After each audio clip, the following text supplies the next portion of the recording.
एक चैलेंज जो आपके लिए बहुत बड़ा है सर, वो है पेपर लीक का। ये सच है कि नीट की परीक्षा में पिछली बार हुआ, उसके बाद से उतनी कंप्लेंट्स अभी नहीं आई हैं, लेकिन पेपर लीक देश भर में, कभी उत्तर प्रदेश से, कभी बिहार से, और बिहार में एक बड़ा चुनावी मुद्दा बन सकता है।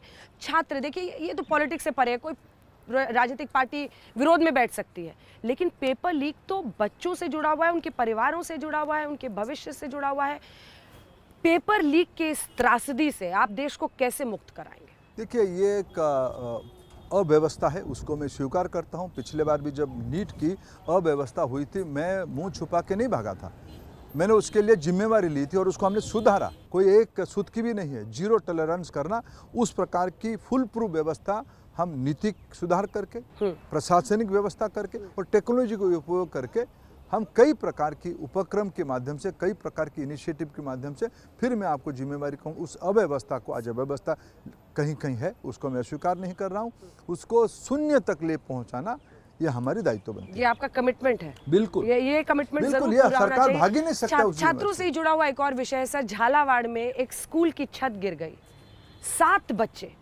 अब हम अपना टैक्स किस लिए देते हैं? हम अपने बच्चों को स्कूल पढ़ने के लिए देखते हैं, और अगर उनकी अर्थी निकलेगी, मैं मानती हूँ कि अभी जो स्कूल्स है वो दोनों का रीजन में आता है, स्टेट और सेंट्रल, बट आप क्या कर सकते हैं सर? स्कूल की ऐसी हालत, हम देश में हम बात कर रहे हैं कौन सी सदी में जाने का, विश्व गुरु बनने का।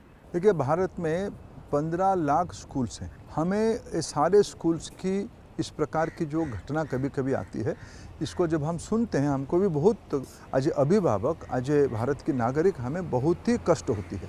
मैं उससे भी फिर कहूं कि मैं और हमारी सरकार इस प्रकार की दायित्व से मुंह छुपाने वाले लोग नहीं है। मैंने माननीय मुख्यमंत्री राजस्थान को तुरंत ही फ़ोन किया, शिक्षा मंत्री जी को फ़ोन किया, वहाँ के और जनप्रतिनिधियों से बात किया, हमारी प्रशासनिक स्तर पे भी चर्चा हुई। हम इस प्रकार की दुर्घटना ना हो, भारत सरकार जितना भी नीति सुधार और इसके लिए जितना भी मदद करना चाहिए, वो सारे काम भारत सरकार भी करेगी। राज्य सरकारों से मिल बैठ के उसकी रास्ता भी, इसमें दुर्घटना ना हो।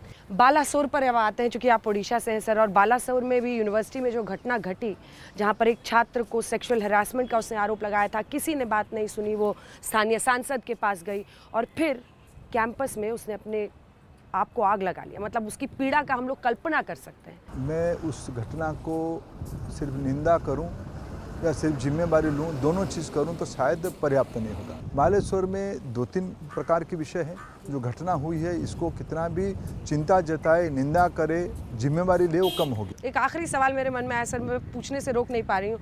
आपकी पूरी जीवनी को मैंने देखा भी है, सांस्कृतिक राष्ट्रवाद, भारतीय जनता पार्टी की विचारधारा, पार्टी के लिए काम करना, संगठन के लिए काम करना, पद मत देखो, ये सब हम लोग लंबे वक्त से आपको फॉलो कर रहे हैं और आपका इलेक्शन कवरेज भी कर रहे हैं।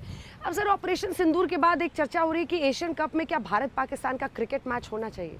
देखो, देश की सेंटीमेंट को आहत करने लायक कुछ भी चीज़ नहीं होनी चाहिए। देश की मिजाज, देश की मूड, इसको अनदेखा नहीं करनी चाहिए। जो लोग कॉस्मेटिक रिश्ता बनाना जानते हैं ना, इसलिए प्रधानमंत्री ने कहा कि पानी और खून इकट्ठा नहीं बहेगा। तो बल्ला और बंदूक भी तो नहीं चलना चाहिए सर? कोई भी विषय ऐसा हम ना करें, इस प्रकार की वितर्क को ना करें जो राष्ट्रीय मानसिकता को आहत पहुंचाएगी। इंटरव्यू के अंत की तरफ बढ़ रहे हैं। बहुत लोगों का कहना है कि अध्यक्ष चुनने में बीजेपी को इतना टाइम क्यों लग रहा है, और आपका नाम भी बहुत चल रहा है सर। मैं पार्टी का सामान्य कार्यकर्ता हूँ, उतने में मैं जिंदगी भर पार्टी के कार्यकर्ता बने रहूँ। मेरे मन में मनुष्यता, मेरे मन में संस्कार, मेरे मन में निष्ठा बने रहे, उसमें आप मेरे को मदद करो अंजना जी। मैं संतुष्ट हूँ, जहाँ हूँ मैं तृप्त आदमी हूँ। मेरे को अवसर दिया महाप्रभु जगन्नाथ जी ने, मेरे राज्य की जनता ने, हमारे देश के लोगों ने और मेरे नेतृत्व ने, मेरे विचार ने, मैं सबके प्रति संतुष्ट और समर्पित हूँ। मेरे को जो भी काम दिया गया है मन से किया हूँ, जो भी काम कभी भविष्य में मिलेगा उसको भी मन से करूँगा। कहाँ कहाँ ये सामाजिक जीवन में कौन कहाँ बैठा, इसके कोई मायने नहीं रखता। बहुत बहुत धन्यवाद आपका धर्मेंद्र प्रधान जी, आज तक पर आने के लिए और अपना समय देने के लिए। उम्मीद है कि जैसे जैसे परिस्थितियाँ और बदलती है, एनईपी आगे बढ़ता, आपसे फिर से चर्चा करें। बहुत धन्यवाद। बहुत